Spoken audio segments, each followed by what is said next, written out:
Vamos lá?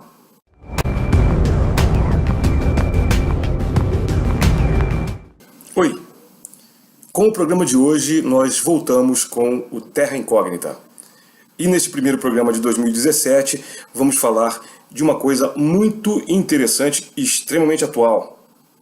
Você sabe o que são utopias logísticas? Esse termo é um termo relativamente novo. Ele foi cunhado por um escritor de ficção científica americano chamado Kim Stanley Robinson, para descrever exatamente o tipo de coisa que ele costuma fazer. Stan Robinson é um autor que ficou muito famoso nos Estados Unidos e no resto do mundo com a sua trilogia marciana, composta dos livros Red Mars, Green Mars e Blue Mars. O primeiro, Red Mars, ganhou o Prêmio Hugo de 1992, de melhor romance. E é uma narrativa de fôlego. Cada um dos 3 volumes tem mais ou menos 700 páginas e eles tratam dos 100 primeiros anos da colonização de Marte pelo ser humano. Basta vocês entenderem que já naquela época de 92, o livro fala muito sobre ecossistemas, atentados terroristas, discussões políticas e principalmente muita logística. Se você vai colonizar um planeta, o que você tem que levar para esse planeta? Como é que você vai fazer para abastecimento de água, alimentação? O que você vai cultivar? É possível levar animais? Ou só se pode cultivar plantas num espaço árido como Marte? E traz aquela coisa, nossa velha conhecida, a terraformização. Terraformização que também é uma expressão criada por um autor de ficção científica chamado Jack Williamson, na década de 1940, para descrever como se transforma um planeta árido num ecossistema semelhante ao da Terra. Stan Robinson, até hoje, ele foi o autor que melhor e de maneira mais consistente tratou desse assunto. A trilogia marciana é talvez a sua magnum opus até agora, e já tem opção para série de TV. Ano passado foi anunciado que os produtores de Game of Thrones iriam fazer uma minissérie. Não se tem mais notícias desde então, não se sabe se isso vai ser realidade ou não, mas esperamos que aconteça. E pelas mãos dos produtores de Game of Thrones, eu não tenho dúvida de que vai ser excelente essa série. Mas não é de Red Mars ou da trilogia marciana que eu vou falar aqui agora. Talvez fale daqui a mais algum tempo, porque Red Mars não tem previsão de tradução também.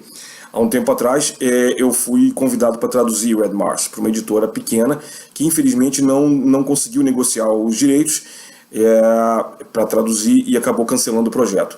Depois disso eu não ouvi mais falar de nenhuma possibilidade nova de tradução de Red Mars. Talvez com a série isso aconteça.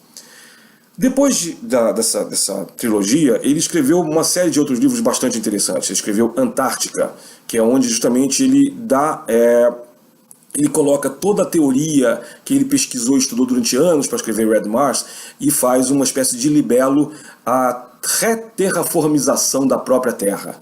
Ou seja, vamos melhorar o nosso planeta, salvar o nosso planeta a partir da Antártica. E é interessante porque ele apresentou isso num simpósio da NASA no começo da década de 90 e foi aplaudido. E vários cientistas chegaram para ele e disseram: olha, a gente ouve muita conversa de escritores de ficção científica, mas geralmente elas propõem habitats em órbita ou na Lua. E nenhum deles até hoje tinha proposto que a gente trabalhasse com a própria Terra, né, uma possibilidade de não sair da Terra.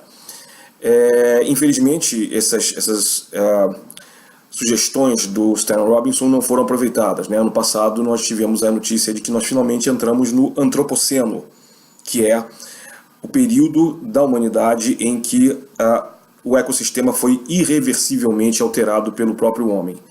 Então nós agora podemos ter a certeza de que essas alterações só vão piorar nos próximos anos e décadas. Não é mais uma especulação.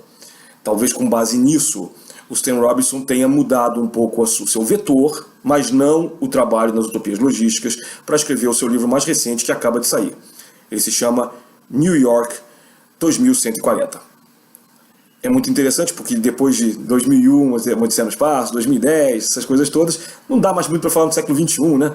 Nós estamos em 2017, então futuro mesmo agora, só final do século XXI, começo do século XXII. E o que ele faz nesse livro? Ele descreve exatamente a situação que a gente tem horror em descobrir o que aconteceu de verdade, que é o fim quase absoluto das calotas polares e a entrada vamos dizer, dos países do primeiro mundo, pelo menos, no antropoceno de forma radical. Então ele coloca, depois de 2 maciços eventos de inundação de Nova York, o que sobrou da cidade. Se a gente for confiar nos filmes de catástrofe que a gente assistiu, vai dizer, não sobrou nada, todo mundo morreu e tal. Mas ele persiste em imaginar o seguinte: o ser humano é muito resiliente.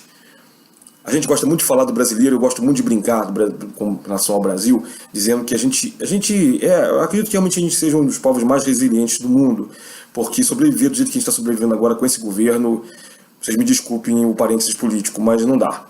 Não dá e está muito complicado. Só que a gente, infelizmente, nunca saiu do terceiro mundo. Então não há muita esperança para a gente nesse sentido. Nos resta então, talvez, escrever sobre isso, coisa que o Stan Robinson está fazendo com relação ao primeiro mundo.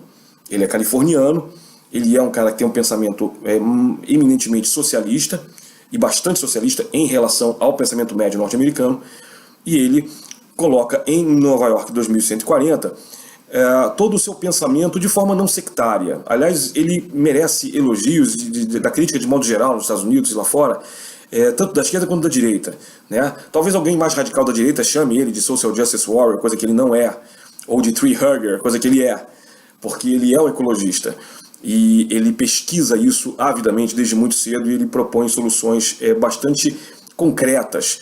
Ele não coloca Deus ex machina nas histórias. Por exemplo, essa história, esse romance, não tem nenhuma mega tecnologia alienígena ou humana surgindo de repente para salvar a humanidade do seu fim iminente. Não. A catástrofe já aconteceu. E nós acompanhamos o dia a dia de várias pessoas numa cidade semi-submersa. Evidentemente ninguém virou Aquaman. Ninguém virou mutante submarino. Embora ele bote claramente sim, que tem muito, sempre pessoal rapaziada, pessoal mais jovem, que nada feito peixinho entre os edifícios. Mas não é assim tão fácil, né? Ele descreve com muita paciência, mas de uma maneira que não é chata, é sempre muito interessante. Descreve como o pessoal usa variados tipos de barco, tem os vaporetos, que são aqueles barquinhos que você tem em Veneza. Então Nova York está começando agora a entrar num processo de gentrificação pós-enchente, está virando uma espécie de nova Veneza, ou é isso que o pessoal do real estate, o pessoal das imobiliárias, sim, porque continua existindo. Você acha que o capitalismo morreu nessa época? Esse pessoal continua ainda tentando especular terrenos e prédios, muitas vezes em estado lastimável de preservação, porque é muito complicado você preservar um prédio semi-submerso. Mas o Stan Robinson também descreve muito bem isso. Métodos e técnicas que existem hoje e que ele aplica isso a esses estágios extremos. Como, por exemplo, como é que você consegue preservar, evitar as rachaduras de aumentarem? Como é que você consegue preservar a capacidade de flutuação de determinados lugares? Se um prédio desaba pela metade, como é que você consegue escorar aquela estrutura e preservar mais um tempo de vida útil para que as pessoas possam ir saindo aos poucos, né? Então, minimizar o número de mortes, que já foi muito grande, né? Foram acho que centenas de milhares nas 2 enchentes que devastaram Nova York. Essas enchentes acontecem também no momento em que as pessoas foram avisadas com antecedência, como se avisa hoje em dia de tornado ou de furacão nos Estados Unidos. Então, essas centenas de milhares de pessoas que morreram, pessoas que, de alguma maneira, resolveram ficar, ou que foram atingidas, sim, por alguns efeitos colaterais, aí, de desabamento, tal, coisas que não estavam exatamente previstas nesse aviso. Ele explica muito bem isso na história, como também ele explica o que vai acontecendo aos poucos com os personagens. Red Mars foi considerado o Guerra e Paz da ficção científica. E a influência dos russos na narrativa do Stanley Robinson é muito, muito grande. Você pensa em Tolstói, você pensa em Dostoiévski, você pensa às vezes em Gogol, uma coisa um pouquinho mais cômica de vez em quando. Ele pensa muito com a cabeça dos soviéticos ou dos russos do século XIX. Vamos ser mais lenientes aí. O que ele faz em Nova York 2140 é criar um mosaico através da figura de vários personagens. Tem, por exemplo, a Jane Octavius-Dottir, que é uma policial que está investigando um crime, e através dela a gente vai conhecendo várias pessoas ali. Tem a figura de um agente imobiliário que trabalha com o mercado de ações também, que é um cara extremamente, é tipo um tubarão, mas ao mesmo tempo o cara é um cara patético, né? Tem o Vlad, que é um cara do leste europeu que mora há décadas em Nova York e é o zelador de um dos principais prédios lá. E através do dia a dia do Vlad, você vai descobrindo exatamente como é que ele trabalha, como é que ele trabalha com um lugar semi-submerso. E como é que, por exemplo, vários deles, inclusive o Vlad, moram em andares submersos, mas que tornaram quase que submarinos, cheios de comportas. Dois rapazes, um que eu não lembro o nome, e o Ricardo, que não é brasileiro, é latino. Esses dois rapazes são meio que, entre aspas, o alívio cômico. São dois pequenos pivetes caçadores de tesouros, porque estão buscando exatamente tesouros, mas não em navios gigantescos, em barcos que de repente depois da inundação afundaram por ali mesmo, deixando algumas coisinhas para serem captadas por eles e revendidas.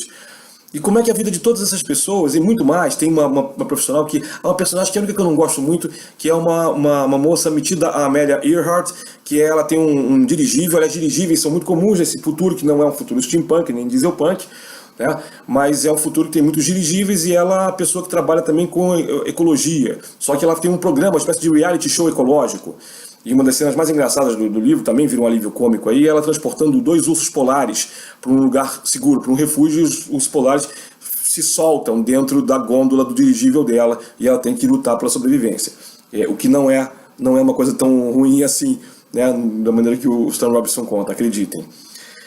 Enfim, o que me deixa muito feliz sempre que eu leio uma história de Kim Stanley Robinson é o fato de que ele sabe do que está falando. Ele não inventa da cartola. Ele dá à palavra pesquisa um significado maravilhoso, que tem muito pouca gente na ficção científica do mundo inteiro faz de verdade. Ele demorou 18 anos para escrever Red Mars, né? A trilogia marciana, enfim. 18 anos de pesquisa. Claro que ele fez outras coisas durante isso, né? Durante esse tempo. A primeira trilogia dele, antes de Red Mars, é a trilogia das 3 Califórnias, que vale muito a pena ser lida. Só que aí é uma trilogia interessante. Cada livro se passa na mesma parte, Orange County, que é onde ele morava naquela época, década de 80, cada um numa espécie de realidade alternativa sobre Califórnia. O primeiro é um lugar pós-holocausto. A segundo talvez um mundo do nosso futuro, daqui a mais 40, 50 anos, mega capitalista. E o terceiro é uma utopia hippie. Ou como ele uma vez me falou, eu tive a oportunidade de entrevistá-lo umas 2, 3 vezes e conheci ele pessoalmente em Seattle, na Clarion West. Ele não chama isso de utopia, não, mas é uma realidade alternativa onde exatamente isso. Ele já estava começando a ter o pensamento logístico naquela época. Ele coloca que, na verdade, essas pessoas aprenderam a lidar com os seus problemas e resolvê-los de modo mais eficiente e racional. E aí o que ele faz é exatamente isso. Se vocês leram o livro The Martian, né, e viram um filme Perdido em Marte, há uma cena em que o astronauta, vivido no filme pelo Matt Damon, diz que a sobrevivência dele dependia fatalmente de uma coisa: resolução de problemas. Você primeiro tem um problema, então você precisa focar na soluciona o problema. Se você resolver, vai surgir um próximo problema. Se você não resolver, você morre e aí acabaram os seus problemas. É basicamente o que o Kim Stanley Robinson sempre fez nos livros dele, todos, e 2140 não é diferente, não só não é diferente, como é um dos melhores livros dele. Eu acho que, na minha opinião, meu ranking pessoal, eu li praticamente tudo do Kim Stanley Robinson, talvez os 3 melhores livros dele sejam Red Mars, Aurora, que é um livro recente também, sobre da tripulação de uma nave geração que vai para Tau 7, vale muito a pena ler esse livro também, talvez eu fale dele no futuro, e Nova York 2140. E eu espero sinceramente que vocês possam ler esse livro e curtam, e que façam aí uma campanha para esse livro ser publicado. O Kim Stanley Robinson é um autor que só tem, dele traduzido para o português brasileiro, só tem 3 novelas que eu traduzi para a falecida Isaac Asimov Magazine na década de 80. Vocês encontram isso na web de graça. Vou tentar ver se eu consigo encontrar um link para passar para vocês aqui embaixo do vídeo. Mas, de modo geral, é isso. Ele, desde sempre, ele se preocupa com levantar, né, o padrão da ficção científica. E acho que todos nós que queremos escrever uma ficção científica que tenha um pouquinho de aspecto hard, a gente não precisa imitar Kim Stanley Robinson, mas a gente faria muito bem em ler muito esse autor, discutir muito esse autor, né, e tentar seguir os passos dele. Muito obrigado e até o próximo Terra Incógnita.